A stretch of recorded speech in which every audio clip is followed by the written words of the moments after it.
خالد اس وقت کیا خطے کے اندر جنگ ٹل گئی ہے؟ پاک بھارت جو ہم ایک دیکھ رہے تھے جنگی جنون، کیا صورتحال ہے اس وقت؟ بھارت کا جنگی جنون تو پوری طرح قائم ہے اور وہ اس کو آگے لے جانا چاہتا ہے۔ اچھا، اس کو جو سب سے پہلا مسئلہ آیا ہے وہ یہ ہے کہ دنیا میں گلوبل انوائرمنٹ، یعنی کہ باقی دنیا خاص طور پہ بڑی طاقتیں، گریٹ پاور کو کہتے ہیں یا گلوبل پاورز کہہ لیں، وہ اس کے ساتھ نہیں ہے پوری طرح کہ وہ جنگ کرے پاکستان کے خلاف۔ یہ پہلا نمبر 1 پرابلم ہے۔ صحیح۔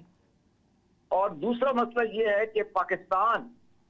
پوری طرح تیار ہے، پاکستان کی آرم فورسز، فوج، ایئر فورس، نیوی، باقی سارے، اور اس سے زیادہ پاکستان کی عوام اور پاکستان کا میڈیا جیسے آپ سب ہیں وہ یونائٹڈ بھی ہے، الرٹ بھی ہے، اور پاکستان کا ہر قسم سے دفاع کرنے کے لیے تیار ہے۔ بالکل۔ تو یہ اس کو جو سچویشن وہ کنفرنٹ کر رہا ہے، یعنی کہ انڈیا نے ویسے تو خود ہی یہ سچویشن کریٹ کی ہے، کیونکہ آپ کو پتا ہے جیسے آپ نے دیکھا کہ اس کو ہائپ کرانا اور اس کو لے جانے میں بنیادی طور پہ انڈیا کا میڈیا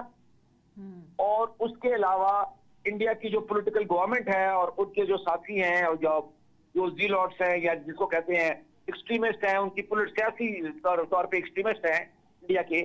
وہ سارے اس پہ ملوث ہیں کہ ایک جنگ کا ماحول کریٹ کیا ہے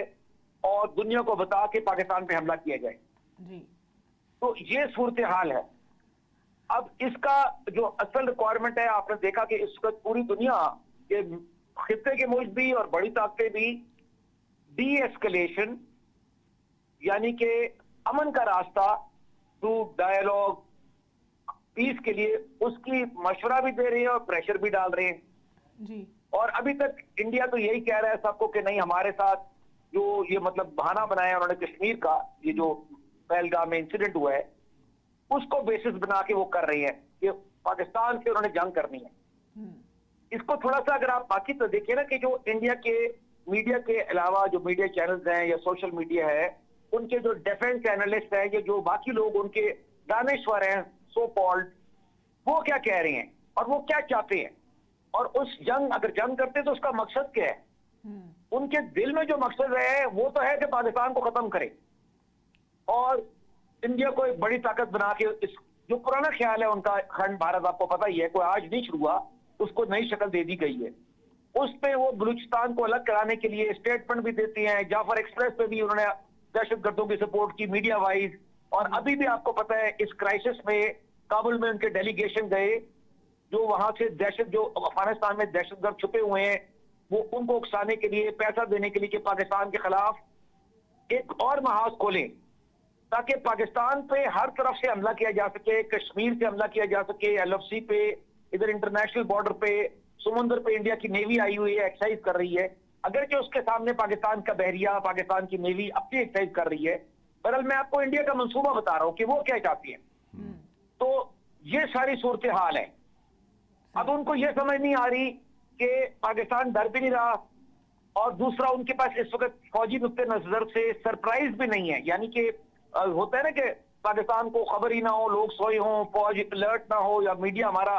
اور وہ آ کے حملہ کر دے اچانک سے، تو ظاہر ہے ان کو ایڈوانٹیج ملے گا نا، کوئی بھی کرے اس طرح۔ وہ صورتحال نہیں ہے اس وقت، ساری فوج، ملک، بچہ ریڈی ہے، پتہ ہے اس کو۔ لیکن ابھی جارحیت تو اس نے کر دی نا، ابھی اگر دوسری جارحیت اس کی کامیاب نہیں ہو رہی یا نہیں کر پا رہے، ایک کام تو اس نے کر دیا، اب ہم اس کا کیا کریں گے؟ ہاں نہیں، وہ میں آپ کو اس پہ آ جاتا ہوں، وہ جو جارحیت کی بات کر رہے ہیں، جارحیت تو وہ ہر طریقے سے کر رہا ہے۔ دیکھیں ابھی جارحیت تو یہ انڈس واٹر کو کرنا، بینس پہ ہولڈ کرنا، ٹریٹی کو، چناب کا پانی روکنا، یہ تو ابھی ہے نا۔ اس سے پہلے جب وہ بلوچستان اور KPK میں جو حملے ہو رہے تھے وہ، اور اس کے اندر پاکستان میں دہشت گردی دوسری کرا رہا تھا، وہ بھی تو اسی جنگ کا حصہ ہے۔ اور میں کافی عرصے سے کہتا رہا ہوں، لوگ تب اس پہ توجہ نہیں دیتے تھے، اب انشاءاللہ دیں گے کہ it is one war which Pakistan is facing. یہ ایک جنگ ہے جس پہ اس کے مختلف پہلو ہیں، یہ بھارت کر رہا ہے، انڈیا کر رہا ہے، اس پہ جیسے آپ نے ابھی جارحیت کا کہا نا، یہ سیریس مسئلہ ہے نا، وہ ان کے پاس اسٹریٹجیز کیا ہیں؟ دیکھیے جی، ایک ہے کہ اگر وہ جنگ کرتے ہیں تو چھوٹی جنگ، انٹینس وار ایک دم کریں اور جو اپنے ہدف ہے حاصل کریں، نقصان کریں پاکستان کا۔ نمبر 2 ہے کہ وہی طویل جنگ کریں، اور نمبر 3 ہے کہ وہ جو آپ کہہ رہے ہیں ابھی، اس کو